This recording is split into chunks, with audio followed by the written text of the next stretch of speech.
Yo, what's up? Monday afternoon, December the 2nd.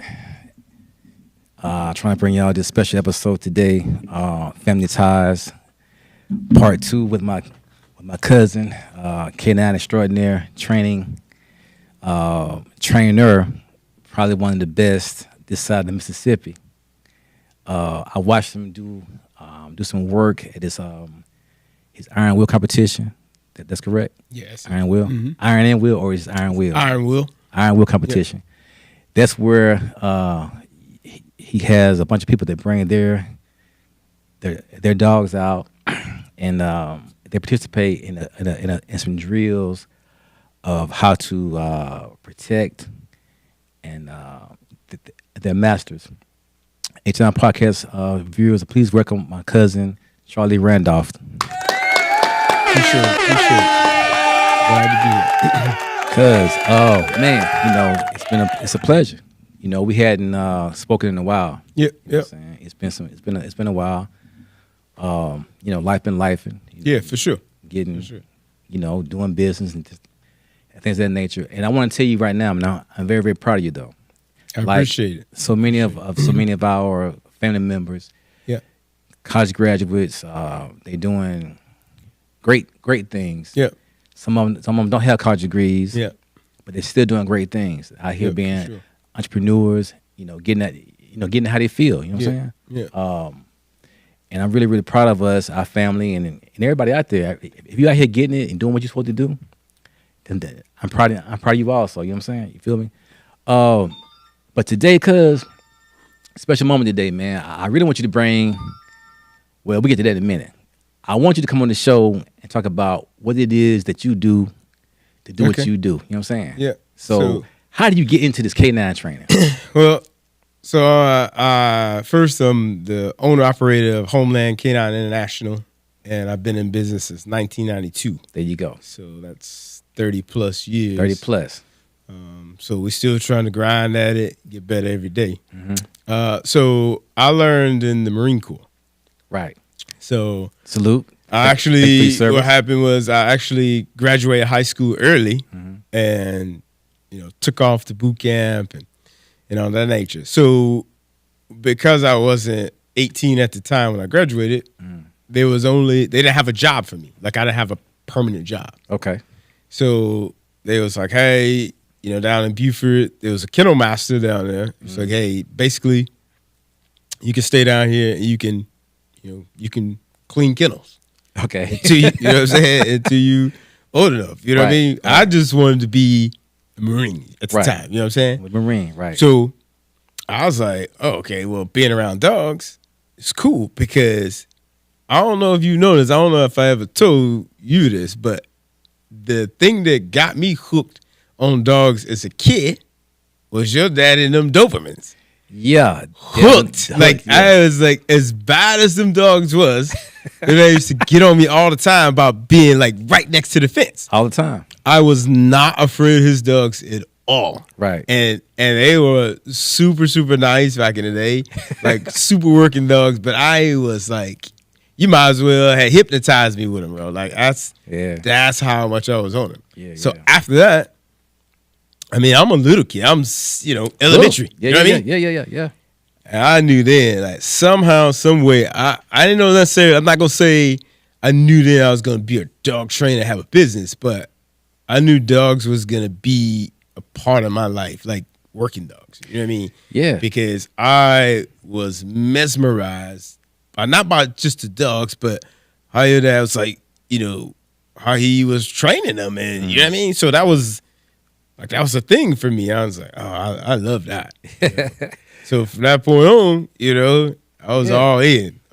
But your dad had dogs too. He had hunting dogs. Right. It took me to after I had learned how to train to understand that he was training. Right. No, you know what I'm saying? Right. Even though the task was different. Right. He was training. Like, he got a pack of dogs, 10, 15, 20 dogs. He knows them all by sound. You know what I mean? We working, you run a rabbit dog, they could be a quarter of a mile away from you. Yeah. You know? Yeah. and he could know them all by sound. Right.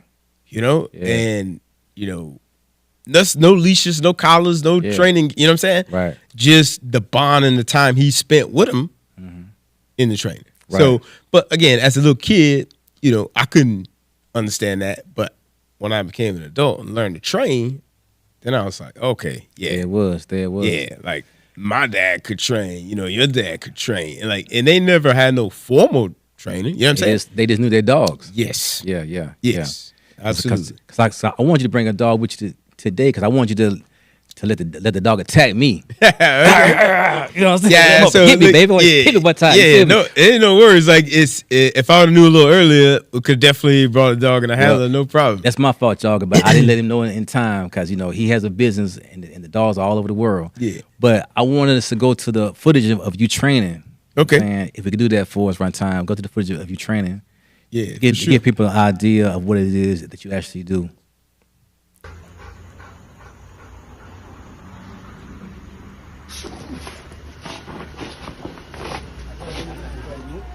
Watch this.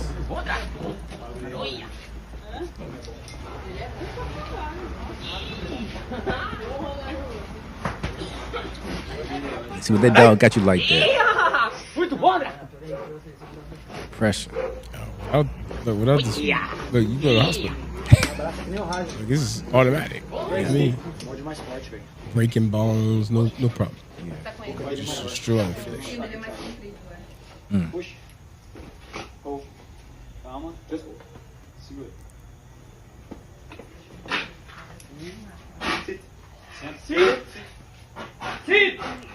So that command.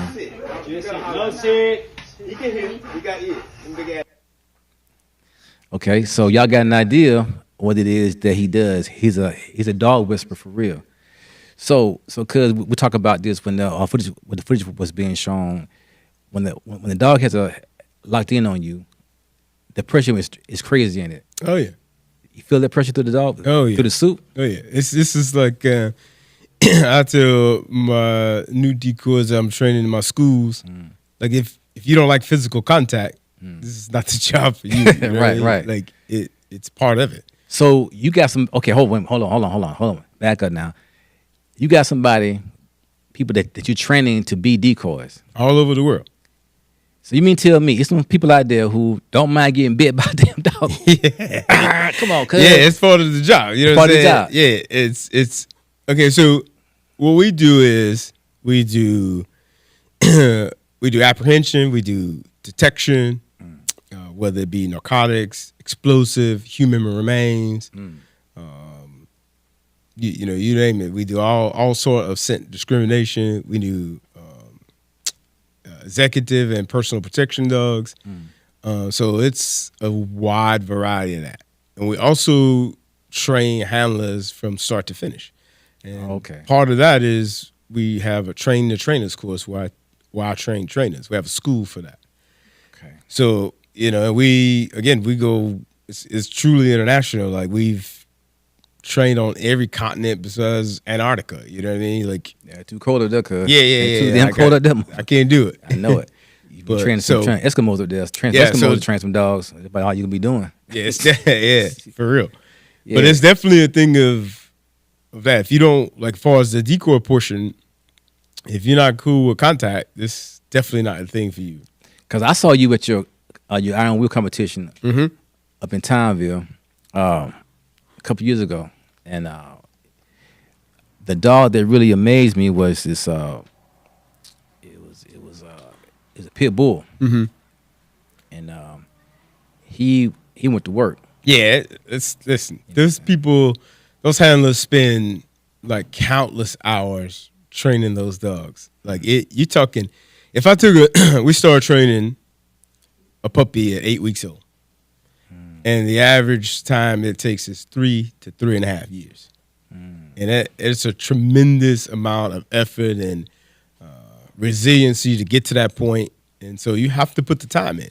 Right. And and that's part of like why I came up with that competition was a way for me to introduce how I felt training in a realistic situations should be. Right. And it was, it gave some handlers something to shoot for, Right. In training. And they'd come out and test where the team is, Right. Like how close am I to feeling like I could be comfortable if something were to happen. Right. Because in this day and age, there are true predators out there. Right. Among us. Mm-hmm. They live among us every day. Mm-hmm. I teach in my handler school that my mom told me when we was young, hey, don't go to that neighborhood. Right. That's a bad neighborhood. Right. Okay. We can identify that. Mm-hmm. She said, don't hang out with those type of people. Okay. We can identify that. Right. But those days are gone. Right. Like you cannot go to that place and you cannot hang out with that person, but that don't keep you away from danger. Right. Right. Like, look, it doesn't matter where you live. I don't care whether you're a millionaire or, you know what I mean, you live in paycheck to paycheck. Mm-hmm. You know what I mean? The enemy's around us. And, I don't want people to be paranoid, but I want you to learn to be vigilant and have good situational awareness. Right. And so part of that is not just training the dog. Like we do a high level of training the handler. You know what I mean? The average person, the soccer mom. The soccer mom. Yeah. Okay. Now speaking about training, how many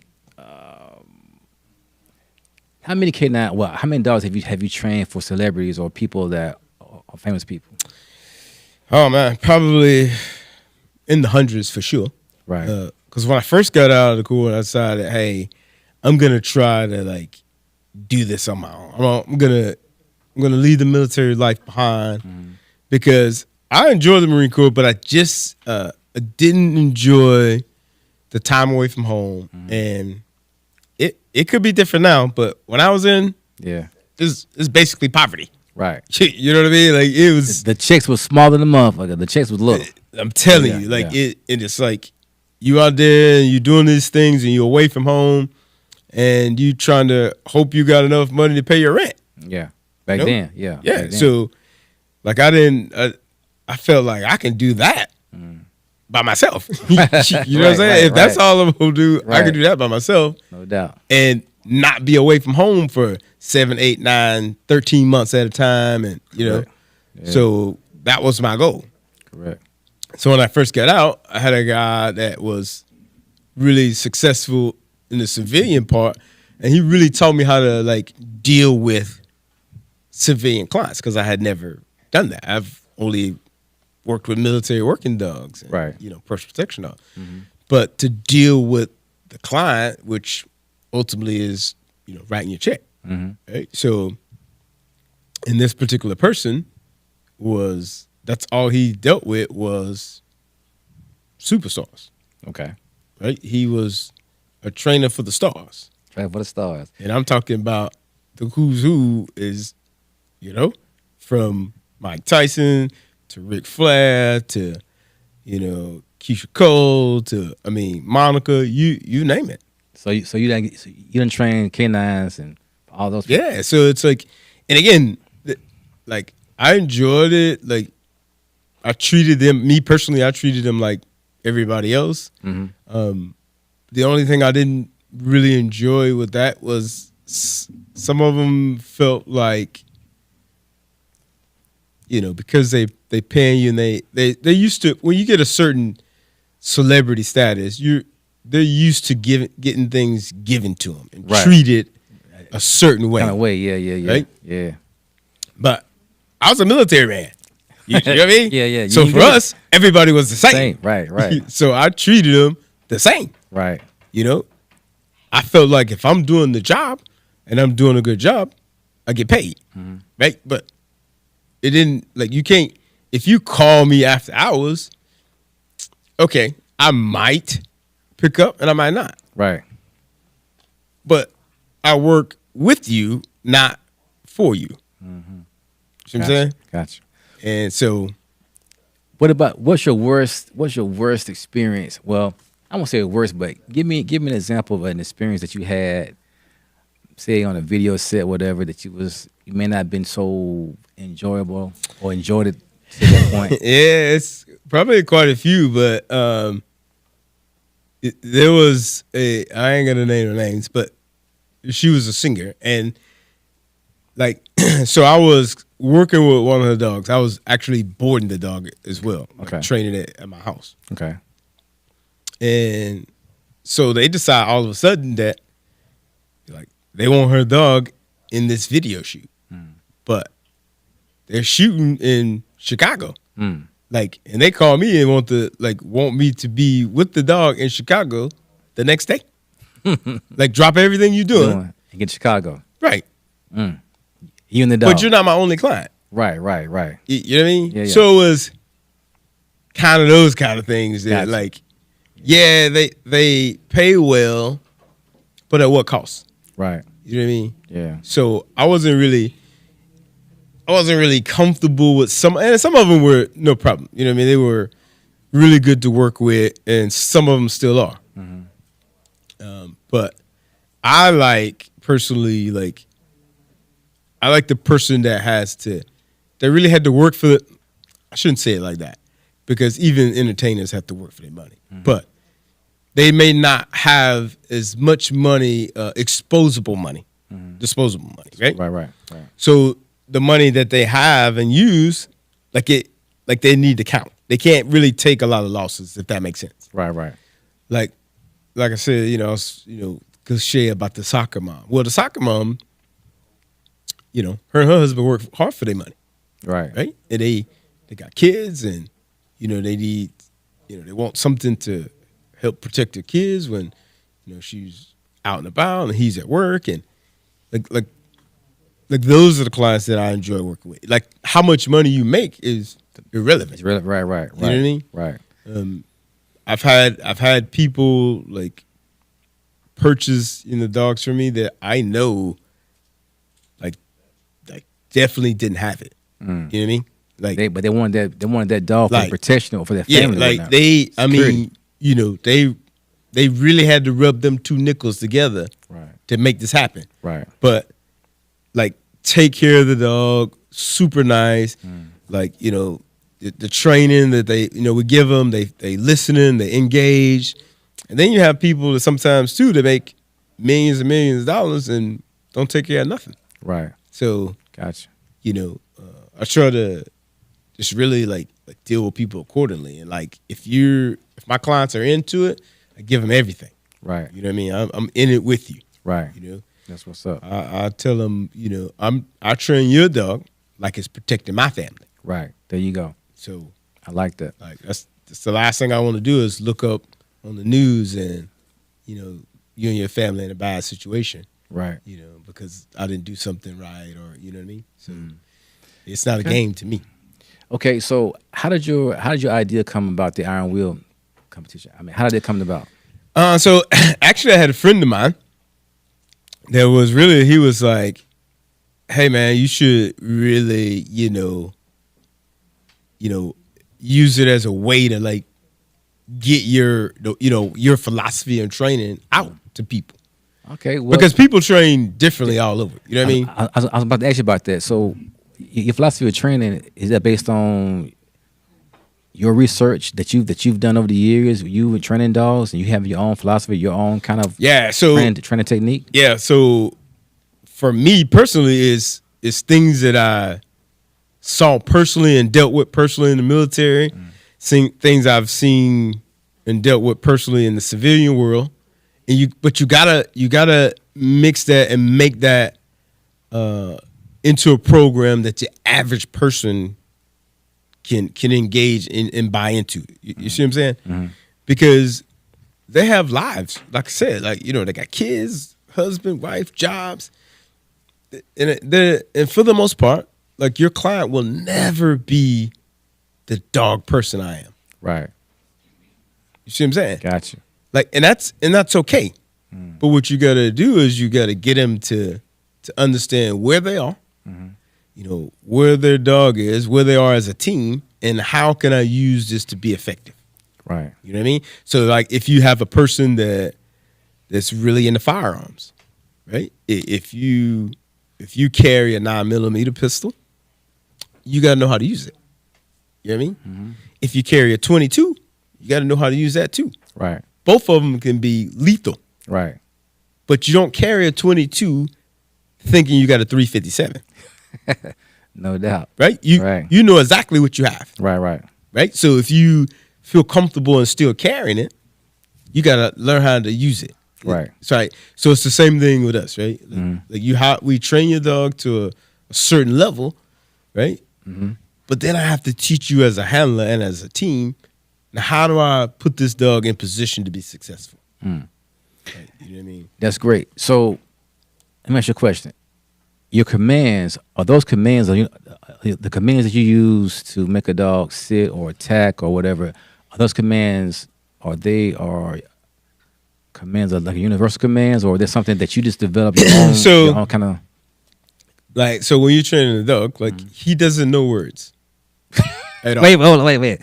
I didn't mean like that. I didn't mean the dog was listening to your ass. No. What I'm saying is they don't know the difference in the words. He knows the tone of your voice. Yes, the inflection that your voice makes when you say a particular word. I got you. Yeah, right? Yeah, so you could, if you wanted to use numbers, you could do that. Yeah. Months, different languages, like none of that matters to the dog.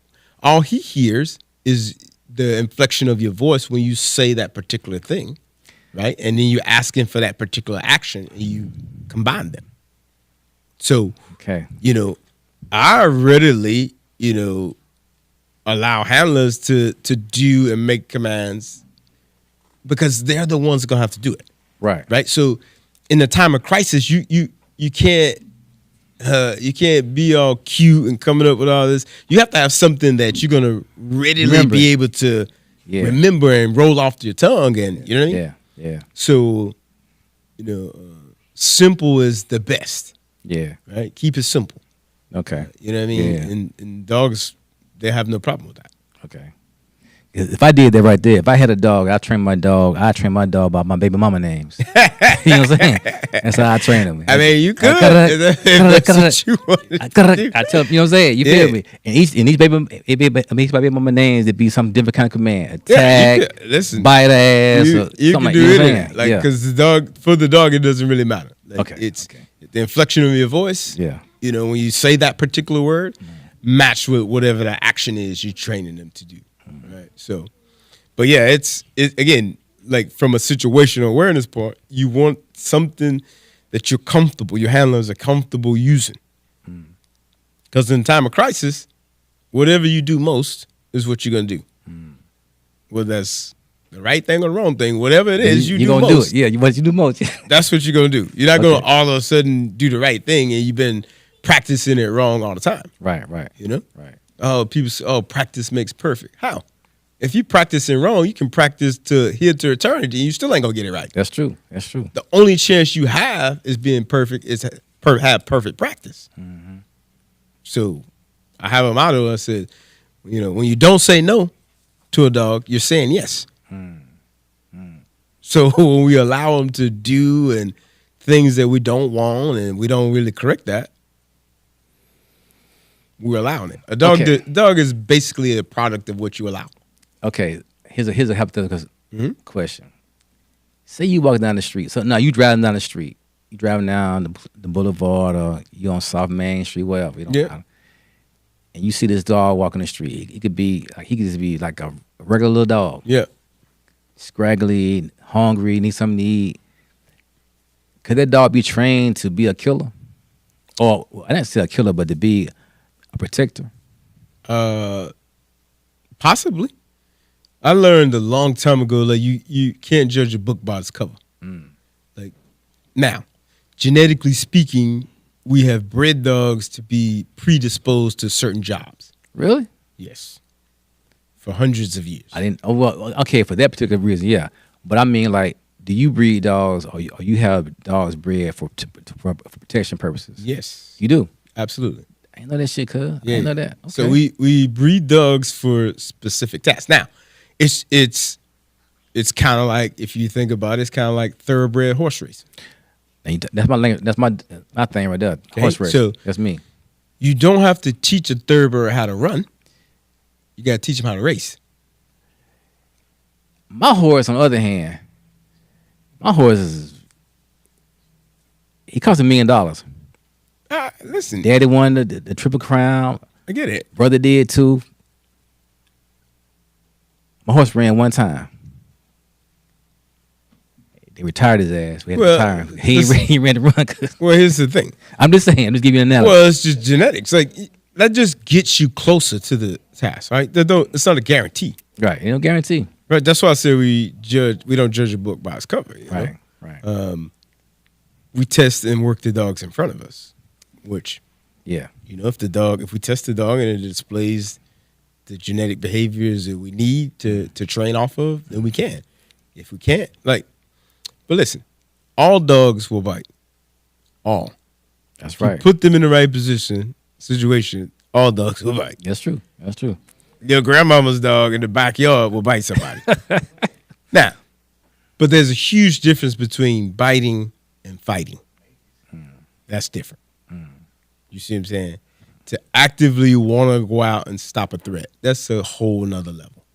And that's what we deal with. Yeah. Because when you was having the dogs jump through these cars, attacking, you had them going through the doors and different things like that. And the dog was working. That was working for real. Yeah, the dogs were really, really working for real. So we do that to simulate obstacles that you could face. An example, you're in your house, watching TV, just relaxing at night, whatever, and somebody break in, right?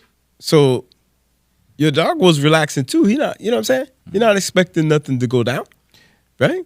Right. Well, he'll be a dead dog if he wasn't going to attack nobody. So now your dog got to go from 0 to hero right now. Right.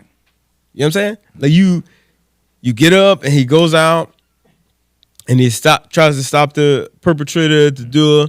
Well, in case when he spin around your linoleum floor in the kitchen, he hit the china cabinet. The whole china cabinet fell over and all the china broke. Does the noise of that spook him? You know what I'm saying? When the china cabinet fell over, part of it kind of fell on him. All right. Now, does he got a problem with that? Is he more concerned with, oh my goodness, I got a little banged up, or do I keep going? Right. You know what I'm saying? Yeah. Those are realistic things. You see what I'm saying? Yeah. Like, you have to understand, even if I were to break in your house and try to do something to you or whatever, and your dog goes to defend you, I'm not just going to stand there and let the dog bite me. Correct. You see what I'm saying? Correct. And everybody don't run. Correct. Some of these dudes, listen, think about the day and age we live in. And especially us. We live in the South. Right. So what is one thing that in the South that you can almost guarantee that everybody either has or has access to? Got a gun. A gun. Yeah. Right? Yeah.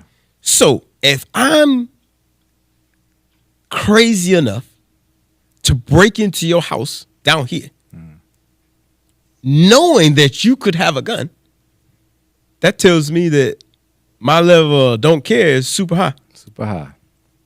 You see what I'm saying? So you think because your dog run up on me, I'm worried about that?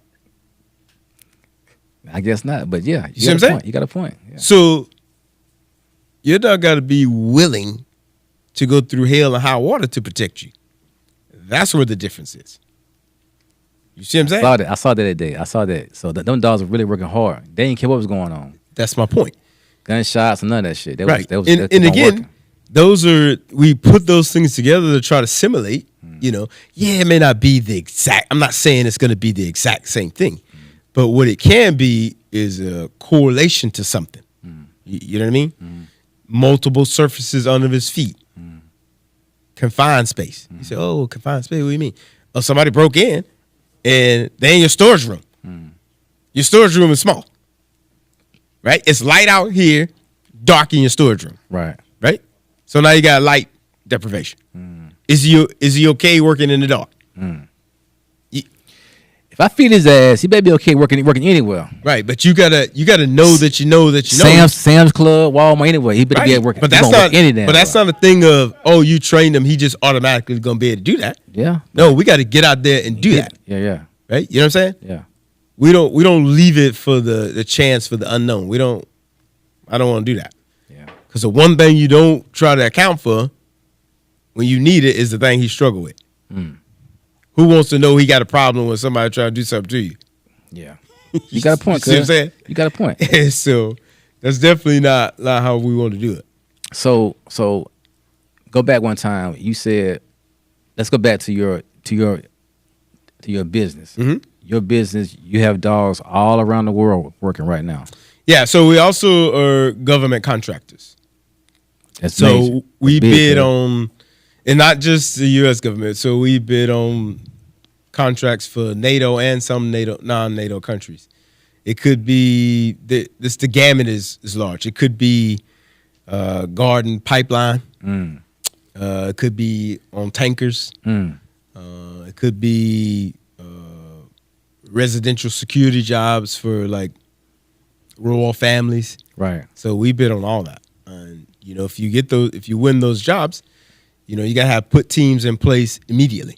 Right. So we have dogs ready to go like almost at any time, just in case we win a job. That's what's up. That's so what's you up. have your regular things you're doing in the business, and we also contractors.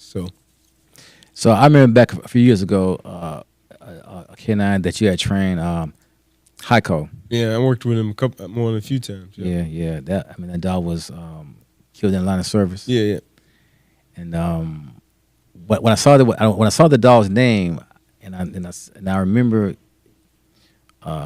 your company name. Yep. And I was like, well, damn, Stefan. That's one Stefan dog. That's the first thing I thought about that. You know what I'm saying? Yeah, I worked with him at a number of seminars that we helped put on and things. So it's a really nice dog. It's just unfortunate, but that's part of the job. Nature of the business. Yeah. We put dogs in harm's way because we don't want to put humans in harm's way. Now, what about these damn these robot dogs? Now, these motherfuckers gonna be able to do something out here? I mean, a real dog.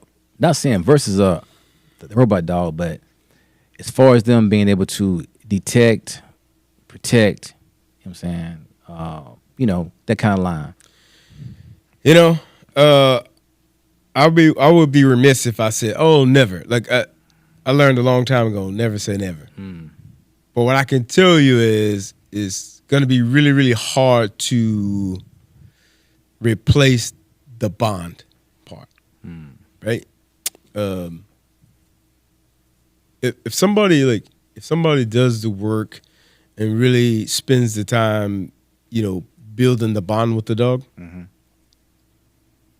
that dog can feel your dipping vibes throughout the day. Right. And then the dog adjusts accordingly. Right. You see what I'm saying? Right. The dog is, for us, even if it's personal protection, it's a tool. Right. It's has a job first, companion second. Right. Because at the end of the day, he's part of the pack, your family pack, but he's the lowest member of the pack. Right. And that's just the reality of it. You know what I mean? Right. So I would never say no that they couldn't do some functions, but in my opinion, it'll never replace a live dog, because the bond that a live pack animal can have, it's that's irreplaceable. You can't replicate that. Because I know my lawyer. His mom, his dog was his mom's best friend because his mom, she had cancer. Yeah. And the way they knew that his mom had cancer was the dog detected the cancer in her. Yeah.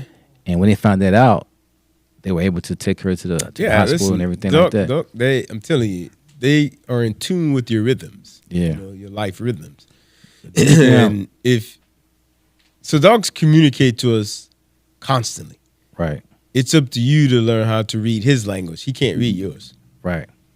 You see what I'm saying? Right. The dog basically has the mind of a toddler. Although it can do grand tasks, you ever dealt with toddlers on, you got to learn to deal with them differently. You don't treat them like they're adults. Correct. Right? So when you're training one, that's what they have, the mind of a toddler.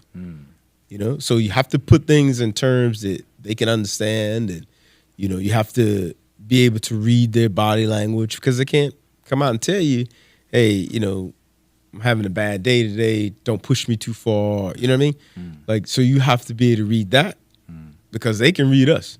Gotcha. Very easy. Go back to what you were saying earlier before we got on camera about how the dogs are maybe at the airport or they're at the airport working. Yeah. Things like that. Yeah. So I always kind of find it like interesting because the average person, you know, they might see a dog working for TSA and, you know, in their mind, you know, they're thinking, you know, it's a narcotics detection dog or you know, explosive detection dog. And while they are, behind the scenes, you know, where your baggage and your luggage is, right back there on the carousels, they got fruit enforcement dogs. Right? Like that is a major concern. It's a real thing. Yes. You're talking billions and $billion concern if somebody were to bring in some kind of unknown pest that could get, you know, in our fruit and vegetable supply and just wipe everything out. Like some of the economists said, like, imagine if, you know, something happened in California or Florida and you got a pest and it wiped out all the orange products and all the tomatoes. And like, that is a massive deal. Right. Like so big that they spend more time and energy and effort doing that than they do any narcotics. You know what I mean? Right. Any explosives. Like, because think about it. I don't want to like put this out there in this way, but like I have to say it in this way so people can understand. They don't really try to keep people from bringing explosives into the airport. What? Really? When do you get checked? I don't fly, so I don't know. I ain't flew in 30 years. You don't get checked till you get on the plane. Really? They just don't want you to bring it on the plane. Got you. So airport don't matter, but it's the plane that what they care about. Yeah, because the plane is like, yeah, it's a symbol. Gotcha. I see what you're saying Okay. now. So if I go into Atlanta, if I go into O'Hare in Chicago, how many people you think are in the airport, not behind safety checks, but, you know, just coming and going inside? Hundreds of thousands? Right. Do they check your luggage when you first come in the building? No. You understand what I'm saying? Yeah. So I don't have to say it for you to understand it. I got you. Yeah, I see. You see what I'm saying? Yeah, I see what it is. I guess it is. Yeah, I see But- what it is now. But you're not going to the Dominican Republic and bringing no orange back. Correct. If you do, they're That's going to it. find I don't know what out of you. Right. Like that's a major thing.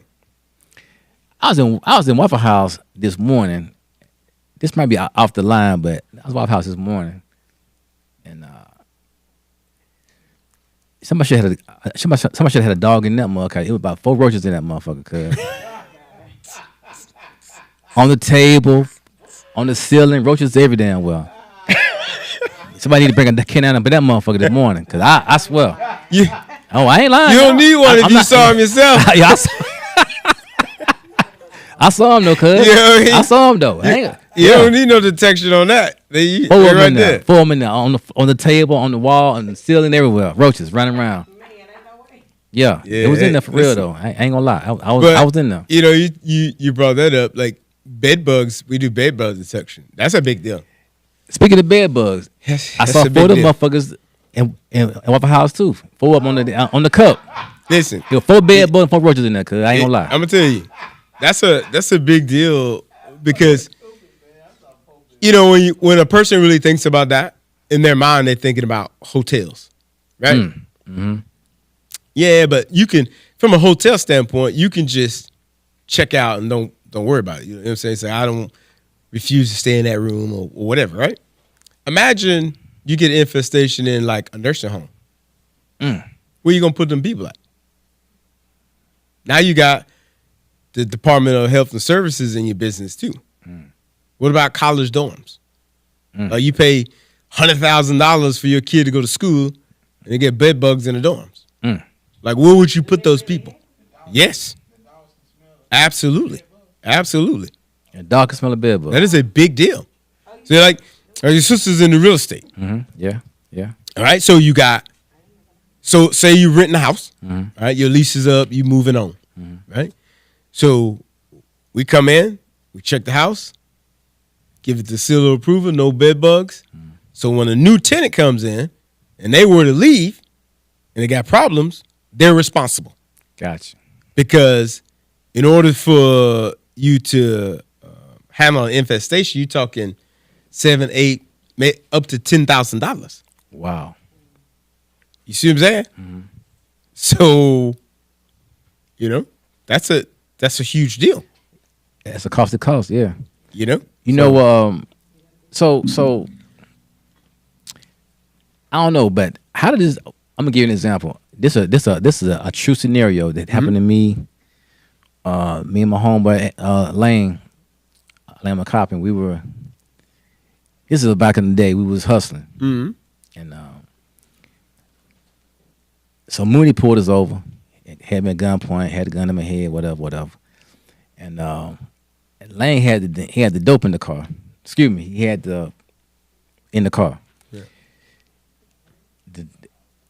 The K9 came. Mm-hmm. He called the K9 in there. K9 came. This how smart these dogs are. This dog was super smart. He done put Lane poured the Listerine and alcohol on the floorboard so he couldn't the dog couldn't smell it. Well, that didn't do no good because what the dog was trying to smell was in the damn trunk of the car. You know what I'm saying? Yeah. So it didn't matter. But the dog walked around the car one time, got on his hind legs and raised his ass up and papped on the damn trunk like this right here. He went 3 times. And there he was. Yeah, so when you said that, I always think it's quite funny when you see like on movies they're like, oh, I'm just gonna hide the narcotic in coffee grounds or that's not how dogs' noses don't work like that. Here's the way they work. Go ahead. Like so if you go home, if you come and say I go home tonight and my wife is making vegetable soup. Right, so when I come through the door, I just smell soup. You know what I mean? So when a dog smells that soup, he smells it all individually. The carrots, the tomatoes, the peas, the chicken stock. Like he smells all of them individually. You see what I'm saying? So I bought all that damn coffee for nothing. Yeah. You can listen. If you use one of my dogs, you can mask whatever you want. You go in jail. Yeah, damn. See what I'm saying? All because they olfactories don't work like ours. Yeah. Like we literally teach them to pinpoint. Nothing. No pepper, no none of that. Nope. Wow. Your only hope is piss poor training and a poor handler. That's your only hope. If you got one that is on the job, they're gonna find it. What if your dog? Okay, now suppose you get in a situation and you got a trained dog too. Your dog trained to protect your ass. Yep. And then you get stopped by the cops, or whatever. Yep. And these 2 dogs looking eye to eye, nose to nose. The cop try to arrest you. What your dog gonna do? Your dog gonna attack the other dog, or what's gonna happen? Well, what's gonna happen is, like, he probably gonna give you a chance to put your dog away. If he don't, if anytime he felt like his dog is in danger, he's gonna kill yours. Like that's not even nothing to even debate. Like they'll give you a warning, and if you don't, like they'll shoot the dog on the spot. That's an officer. The dog is an officer. So, that's the way the law works. If you, in most states, if you attack a dog, you go to jail. That's that. Yeah. He's an officer. He got a badge. Right? That's done to protect them, to keep people from doing that. You got a dog like, if we do a patrol dog, like just for local municipality. You're talking between the value of the dog and the training and everything that goes with it, the vet care and stuff. You're talking upwards of $40,000-$50,000. So why would I let a junkyard dog? Hold up, now. My dog will be trained too now. Hold up, cuz. I'm gonna give some commands now. Come on, he could be straight there, cuz. I got a little dog in the backyard now. He's scruffy now. So they like what they would do is they would give you an opportunity to like put your dog up, put the dog up, or have somebody come get him. But suppose my dog don't want to do it. Suppose he get hard headed at this particular time. He's like, man, look here. What he's gonna do is pull a service weapon and fire it into your dog till it stop moving. Like like we do it all the time. Like we'll go and like some of the units I work with, like we'll go out into the communities that they patrol. And the reason I do it that way is because I don't always want them to. The only time you see the canine officer is when he's coming to arrest you. You know what I'm saying? So it's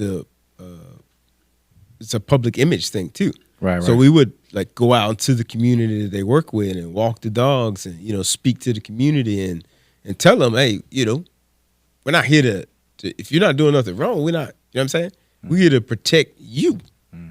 Right. So we would do those things and walking around with the dogs, like you'd have like stray dogs run up on us. You know what I mean? If we could get the dog away and shoo him away, cool.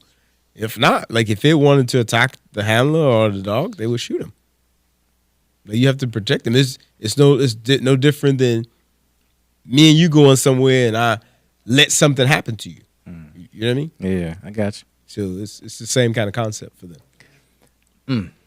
Well, anybody out there with some dogs and you get pulled over in a car, a truck, whatever, and make your dog sit down. I see people riding around all the time.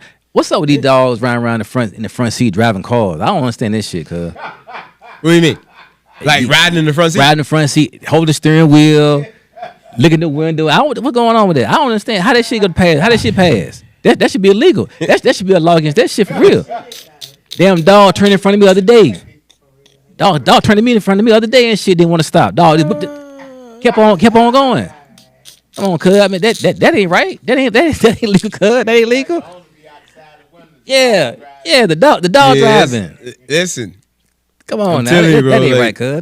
I'm telling you, I learned a long time ago, like in this business, that some people, those are not dogs to them people. They like they kids, bro. Kids, like, yeah. And they mean that to the core. You hear me? Yeah. Like, but you can't. They would let you say something against one of their children before they let you say something against their dog. God damn. Yeah, bro. You probably right, cuz. You probably right. You, like, that's a phenomenon. Like almost like a cult. They don't play. The cook. They don't play about their dog. Now go back one time, because you mentioned me earlier. You talking about the vest, the equipment the dog be having on, the train. Yeah. Be up to $100,000, whatever. Yeah. So like I said, most people don't really realize like the level of this. You know what I mean? And I get it. Like you're not in that industry, so but the level of it is far superior than you would think.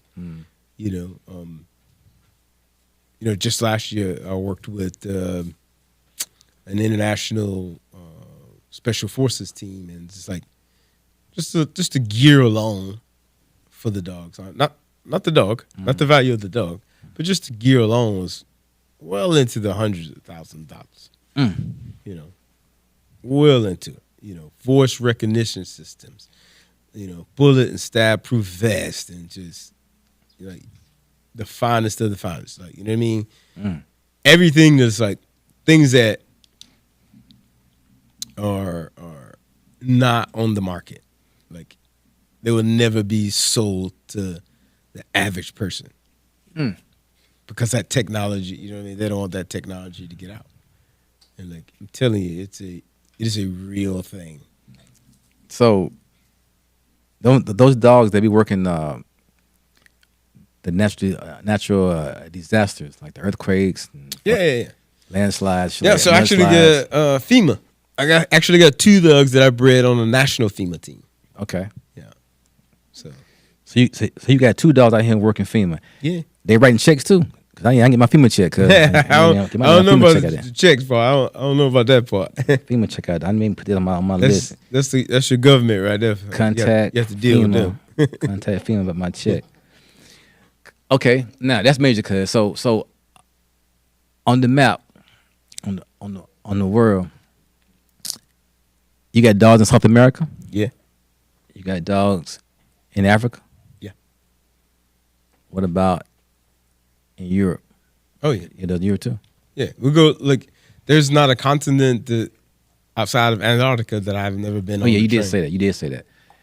Because I have a son. He's in Romania right now. He's nice. He's in right outside right by Poland. Yeah, nice. He's been there like 6 years now. Okay. He does security. Nice work. Yeah. Nice. He's nice. Yeah, he do his thing over there. Okay, so we did that. We covered that. Celebrity dogs, dog training. Mike Tyson. Yeah. We all saw Mike get in the fight. I mean, it wasn't no fight. He was out there acting. Yeah, it looked like it to me, man. You know what I'm saying? It looked like a couple of the the video shots of this show, like bro could have put him out. Laid him out. Yeah. He could have laid him out. Now, but the canines that you train for Tyson, what kind of dog? Were they Rottweilers or German Shepherds? German Shepherds. Yeah. German Shepherd. Okay. See, yeah. He trained Shepherds for Mike Tyson. See, that's a major. Yeah. I don't want to get into the name dropping whatever, but because I know you done it all. Because I'm not trying to do that. Because I know some of the things that you really can't talk about, which I respect that. You feel me? Yeah, and then some of it's like we developed a way to do things, so it's kind of like trade craft a little bit. Right. You know, it's like Pepsi don't run around and give out the recipe. True that. But so your business now. Go back to your business one more time. It's called what now? Homeland Canine International. Homeland Canine International. Yep. So if I was to call you up and say, I have a dog that I want to have trained. Give me the process of how I would get my dog. Okay. Yeah. So the first thing we would do is get you out, and I would, sit down with you and talk to you about, what are your goals? Like what do you want to do with this dog? And then what we do is we would test and evaluate the dog, and then, I would give you that feedback. If the dog is genetically capable of doing the task that you want, then we sit down and create an individual training plan, because like everybody's goals is different. Mm-hmm. Like, so there's no just, one size training for everybody. You know what I mean? Mm-hmm. So we would create an individual training plan. Okay. Right. And then we would go through the steps of like, what we need to do and cost structure and stuff like that. But like the first step is evaluation. Right. Mm-hmm. But in the evaluation, I need to know, like, I do a lot of talking, with the owners. Like, what is it you really want to do with this dog? Mm-hmm.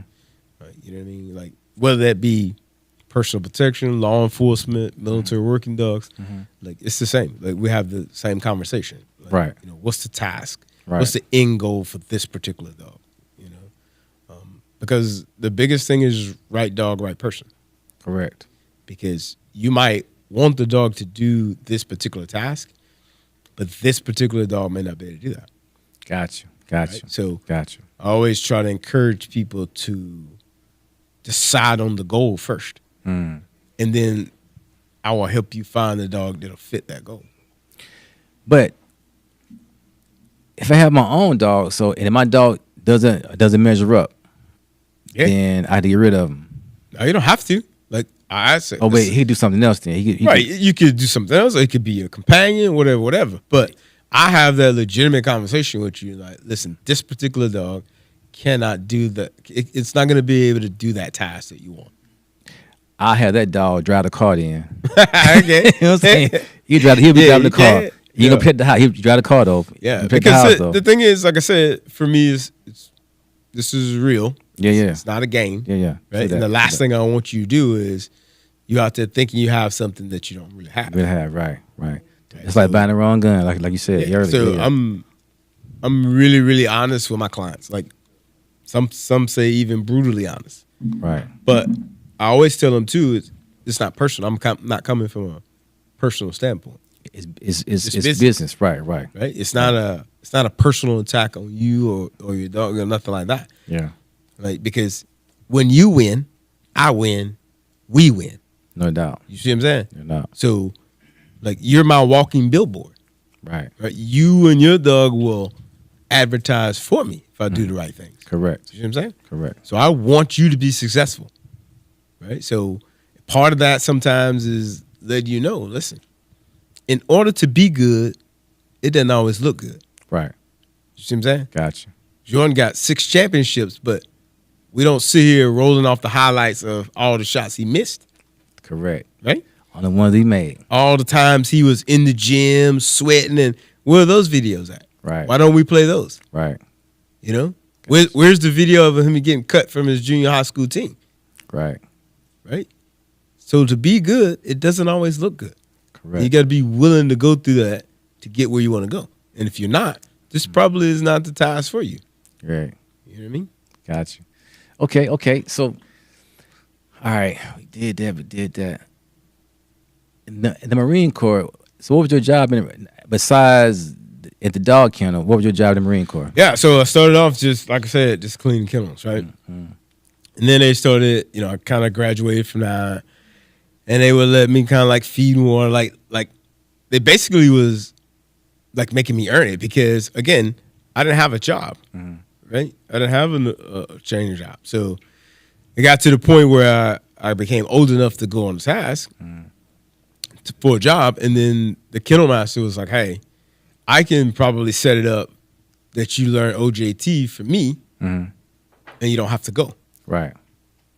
And so that's kind of how I did it. So you did, okay. So what ends up happening is I never like handled the dog in the Marine Corps, just train. Just train. Yep. So I ended up training for 2 different groups. One group in Okinawa was a SHRIG group, which is Surveillance, Reconnaissance, Intelligence Group. And then when I came back stateside, I was in a Special Operations Training Group.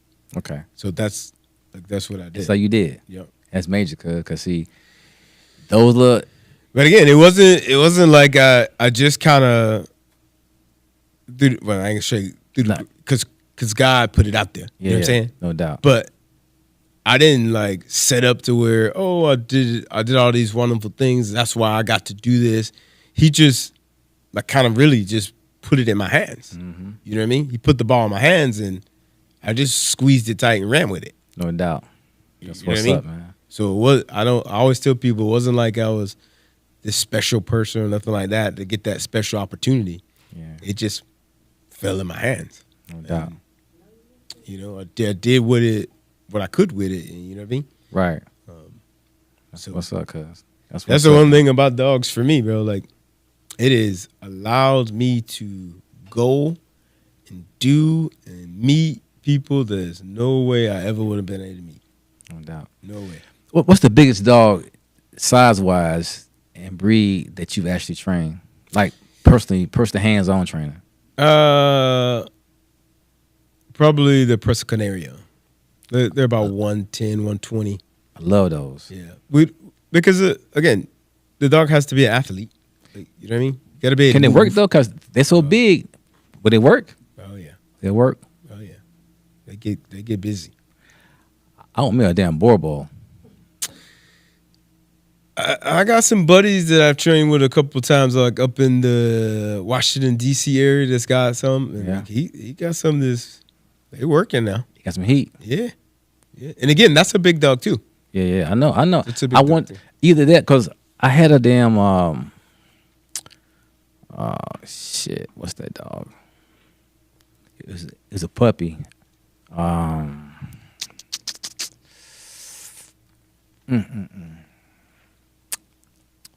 He's off the master breed. Connie Corso. No, they had a con. No, it was shit.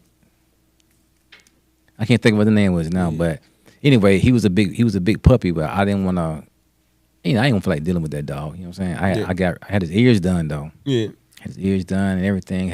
But I just too much, time. Yeah. I started because it was gonna be either that damn dog or the damn or the podcast. Yeah. So the damn dog, he lost out. Well, I get it. It's Fuck it, just that's where you gotta have, like I said, right person, right dog. You know? yeah. It was too much work with that. I mean, he was gonna be a nice dog. Yeah. just had to put For some work sure. into him. Yeah. It's again, you get right person, right dog. That's what you're looking for. Yeah. You know? Well, cuz it's been a pleasure having you on. And I want to ask you one time, when's your next Iron Will competition? So we set to go the first weekend in October of 2025. That's your next one. Yo. Okay, so if y'all get your dog trained, or we'll bring your dog out there to see what your dog got, or what your dog made of, or what your dog is bred with. Because some of y'all dogs ain't even real dogs. He ain't what he say he is. Dog think he a pit bull. He probably gonna be he probably something else. Probably a beagle. Well, I'll bring him out there to my cousin, Homeland. Yep, Homeland Canine International. Homeland Canine International. I can't say all that because I be stuttering. Homeland Canine International. Yep. Charlie Randolph, that's my cousin. My family ties. This episode is a wrap. But hold on, I got one thing to say.